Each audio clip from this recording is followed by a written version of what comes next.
నమస్తే. ఇప్పుడు మీరు చూడబోతున్న వీడియో ఖచ్చితంగా మీకు ఉపయోగపడుతుంది, నచ్చుతుంది కూడా.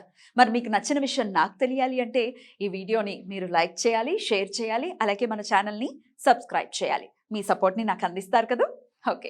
ఇప్పుడు వీడియోని స్టార్ట్ చేద్దాం. నమస్తే, వెల్కమ్ టు అవర్ ఛానల్. నేను పద్మిని. ప్రస్తుతంతో పాటు ప్రముఖ ఆధ్యాత్మికవేత్త, వాస్తు జ్యోతిష పండితులు, లలిత ఉపాసకులు, వాస్తు జ్యోతిష శిక్షణ నిపుణులు బ్రహ్మశ్రీ నానాజీ పట్నాయక్ గారు మనతో పాటు ఉన్నారు. మాట్లాడదాం. సార్ నమస్తే సార్. శ్రీమాత్రే నమః. సార్, ఈ సోమవారం సంకష్టహర చతుర్థి వస్తోంది. పుష్యమాసంలో బహుళపక్షం చవితి సంకష్టహర చతుర్థిని జరుపుకుంటాము.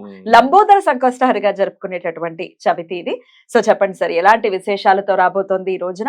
అలాగే ఈ సంకష్టహర చతుర్థి చేసుకోవటం అసలు ఎంత పవర్ఫుల్ అంటే మాటల్లో చెప్పలేనటువంటి పరిస్థితి సార్. అసలు నమ్మి చేసుకుంటే కష్టం అనేది సినిమా డైలాగ్ అయినప్పటికీ కష్టం కాంపౌండ్ వాళ్ళు దాటదు.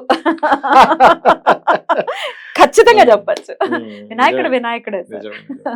చెప్పండి. అంటే మనకి రకరకాల గణపతి రూపాల్లో లంబోదర గణపతికి ఉన్నటువంటి విశిష్టత ఏమిటి అంటే దుఃఖాన్ని పోగొడుతుంది. ఆహా.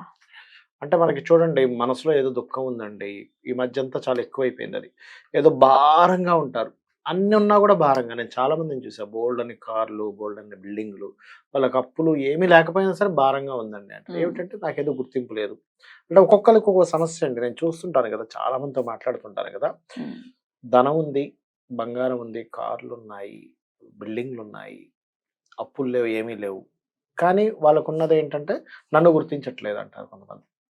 సీరియస్గా ఇంట్లో నా కూతురు నన్ను గుర్తించట్లేదు, లేకపోతే నా కొడుకు నన్ను గుర్తించట్లేదు, నా భర్త నన్ను గుర్తించట్లేదు, లేకపోతే ఒక పురుషుడైతే నా భార్య పిల్లలు నన్ను గుర్తించట్లేదు.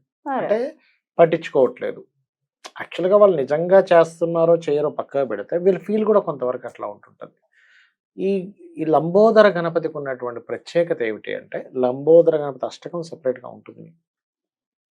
ఏమిటి అంటే, మీకు ఆ లంబోదర గణపతి దేవి అయి నమః, ఓం లంబోదర గణాధిపతయే నమః అని అనుకున్నా చాలు, మీకు తెలియకుండానే ఆనందం వస్తుంది. ఆనందం. అంటే భారము మీ మైండ్లో కావచ్చు, మీ మనసులో కావచ్చు, నా భారం తీసేస్తుంది. ఎందుకు ఇప్పుడు ఈ ఈ పర్టికులర్ దాంట్లో లంబోదర గణపతి ఎందుకు చేస్తారు అంటే, ఈసారి వచ్చేటువంటి సంకష్టహర చతుర్థి రోజు రవి మకరంలో ఉంటే, అంటే కర్మస్థానంలో ఉంటే, చంద్రుడు సింహరాశిలో ఉంటాడు. ఆపోజిట్. సింహరాశి అనేటువంటిది ఏమిటంటే ఫిఫ్త్ హౌస్. ఫిఫ్త్ హౌస్ దేనికి సంకేతము? ఆస్ట్రాలజికల్ గా తీసుకుంటే క్రియేటివిటీ, ఆనందము. అంటే రుణరోగ శత్రువులు తగ్గించడం పంచమ స్థానం అంటే. అందుకే సూర్య నమస్కారాలు చేసుకోవాలి అంటూ ఉంటారు ఎక్కువగా. ఎందుకు సూర్య నమస్కారం మీరు ఎంత చేస్తుంటే మీకు అంత ఆనందం వస్తూ ఉంటుంది. ఆనందానికి కారకుడు రవి. ఎందుకు? మనకు రోగం పోయింది ఆనందం, రుణం పోయింది ఆనందం, శత్రుత్వం పోయింది ఆనందం కదా. అసలు సిసలు ఆనందాలు ఇవే. ఇప్పుడు మన అగస్త్య మహర్షి శ్రీరామచంద్రమూర్తికి ఏంటి ఎన్నిసార్లు ఎంత కొడుతున్నా మళ్ళీ తలహేలు అతుక్కుంటున్నాయి ఏంటని ఆయన నిరుత్సాహపడిపోయాడు రాముడే.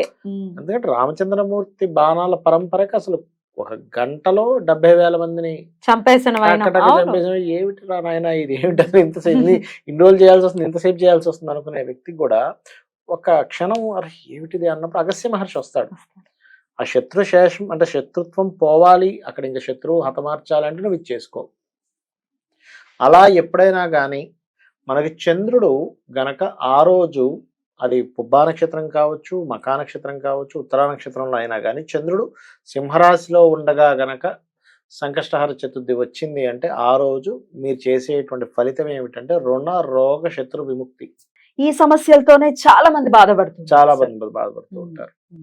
రుణరోగ శత్రు విముక్తి. అయితే ఇందులో మీరు ఎట్లా చేయాలంటే, సింహరాశిలో చంద్రుడు ఉన్నప్పుడు వచ్చింది కాబట్టి సూర్య భగవాను చూస్తూ గణపతి స్తోత్రాలు చదవాలి. అంటే అది పొద్దున్న, ఇది యాక్చువల్గా ఈవినింగ్ చేసుకుంటాం. ఈవినింగ్ కూడా చేసుకోవచ్చు. ఈవినింగ్ కూడా ఒకసారి సూర్యుని మనసులో తలుచుకొని, ఇంకా ఇంకో పద్ధతి ఉంది. ఎలా అంటే ఇప్పుడు కొన్ని పూజలు సూర్యుడితో లింకప్ అయి చేయాల్సి వస్తుంది. అలాంటప్పుడు దీపాన్ని వెలిగించి, దీపమే సూర్యుడు అనుకొని గణపతి స్తోత్రం చేసుకోవాలి. చేస్తూ ఎట్ ది సేమ్ టైం కొంచెం ఆదిత్య హృదయ పఠనం కూడా చేసుకున్నట్లయితే మీకు ఆనందం అనేటువంటిది వస్తుంది. ముఖ్యంగా గుర్తుపెట్టుకోండి, ఆనందం రావడము. ఇప్పుడు కొంతమందికి రాజకీయంగా కానీ, లేకపోతే మనకి చూడండి ఉద్యోగ సంబంధంగా ఒక ఎదుగుదల ఉండదు, చూసారు, ఎదుగుదల ఇస్తుంది. ఎందుకంటే సూర్యుడు నేమ్ అండ్ ఫేమ్కి ఎదుగుదల కారకుడు అవుతాడు. అండ్ ముఖ్యంగా ఏంటంటే ఆనందమేనండి, అల్టిమేట్ ఆనందం ఇంకా ఈ చేసుకుంటే. అయితే దీనికి ఏం చెప్తారంటే, తీపి పదార్థం, అందులో ముఖ్యంగా మనం గణపతికి కుడుములు, ఉండ్రాలు ప్రత్యేకంగా చేస్తాం చూసారా. ఉండ్రాలు ఏదో మనంతట మనం కొన్ని చేసుకుని తినడం కాకుండా ఎక్కువ చేయాలని చెప్తారు లంబోదర గణపతికి ముఖ్యంగా. అందరికి పంచి పెట్టచ్చా? ఎక్కువ చేసి ఎక్కువ పంచాలి, పంచితే ఆనందం వస్తుంది. ఎప్పుడైనా మీరు చూడండి, మనం ఒక 10 కిలోల స్వీట్ ఇంట్లో పెట్టుకుని దాచిపెట్టుకుని తినేదే కంటే కూడా ఓ 9 కిలోలు దానం చేసేస్తే ఆనందం వేరే ఉంటుంది. అందరికి పనిచేసామనుకోండి గొప్ప ఆనందం వేస్తుంది. మీరు గమనించండి, మీకు ఆల్రెడీ చాలా పంచుతుంటారు, మీకు తెలిసే ఉంటుంది ఆ హ్యాపీనెస్ అనేటువంటి, స్వీట్నెస్ అనేటువంటిది. ఆ పంచడంలో ఉన్న ఆనందం వేరే ఉంటుంది, సార్ ఇవ్వడంలో ఉండే ఆనందం నిజంగా దాచిపెట్టుకోవడంలో ఉండదు. అది ఎగ్జాక్ట్లీ. అయితే ఇవ్వడం అనేది రావాలి, ఫస్ట్ రావాలి, అలవర్చుకోవాలి. ఇంకోటి ఏంటంటే, ఈ కలియుగంలో దానం చాలా గొప్పదని చెప్తూ ఉంటారు. సో అలా మీరు ఎప్పుడైతే ఇవి ఇస్తారో, ఆలయానికి తీసుకెళ్ళి ఆలయంలో వచ్చే భక్తులకు కావచ్చు, లేకపోతే మీ చుట్టుపక్కల వాళ్ళు ఇరుగు పొరుగు వాళ్ళకి ఇస్తారో, తెలియకుండా ఆనందం పెరుగుతుంది. అది బ్యూటిఫుల్ సార్. అంటే ఏమవుతుంది అంటారండి, సింపుల్. ఇప్పుడు మనకి అవతల వాళ్ళు అలా చూసినా చూడకపోయినా మన దృష్టి అలా అనిపిస్తుంది, వీళ్ళని ఇలా చూస్తున్నారు, ఏమనుకుంటున్నారో మనసులో. ఇప్పుడు మనం ఒక ఫ్రెండ్ అయ్యారనుకో, మన పక్కింటి వాళ్ళు చూస్తున్నా మనకు ఆ థాట్ రాదు. అవును, మనం ఫ్రెండ్లీగా ఉంటున్నాం కదా, అలాంటి కోణంతో మనల్ని చూడరులే.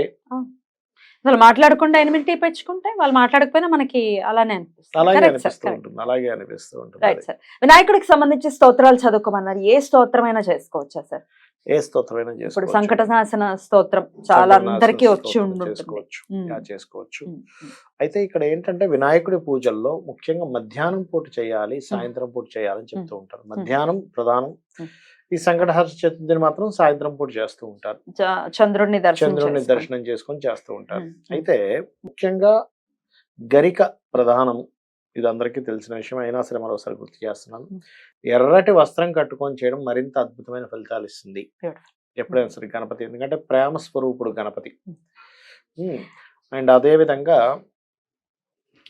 చంద్రుడిని చూస్తూ, మీరు చెప్పినట్టుగా చంద్రుడిని చూస్తూ చేయడం ఒకటి చాలా ప్రధానమే. 3 ఉపవాసం ఉండాలా సార్ ఈ పూజ చేసుకునేటప్పుడు? ఒకటే గుర్తుపెట్టుకోండి, ఉపవాసము ఉంటే మంచి ఫలితం వస్తుంది. ఉండలేను స్వామి, నేను ఉండలేను, నా శరీరం సహకరించదు, దండం పెట్టుకుని ఏదైనా తీసుకోవచ్చు, తప్పేం కాదు. లఘువుగా తిని కూడా మనం చేయొచ్చు. ఇక్కడ ఏంటంటే, ఎందుకు తినొద్దు అంటారు అంటే, మనం కాన్సన్ట్రేషన్ చేయలేము. మీకు ఎందుకు, శుభ్రంగా ఫుల్ గా తినండి, పుస్తకం పట్టుకోండి, నిద్ర వస్తుంది. కూర్చుంటే నిద్ర వస్తుంది సార్ నాకైతే. మరి నిద్ర వస్తుంది అంటే ఇంకెక్కువగా వస్తుంది. నా ఉద్దేశం ఏంటంటే, కాన్సన్ట్రేషన్ చేయలేదు. మహిమాన్వితమైనటువంటి పూజ అది చాలా లఘువుగా ఉంటుంది, కానీ ఇచ్చేటటువంటి రిజల్ట్స్ మాత్రం అమోఘం, ఆనందం ఇస్తుందండి. మెయిన్ గా డెఫినెట్లీ అదే కావాలి. ఆనందదాయకుడు, ఆనందకారకుడు గణపతి. అద్భుతం సార్, అద్భుతం. Thank you so very much sir. నమస్తే. శ్రీమాత్రే నమః.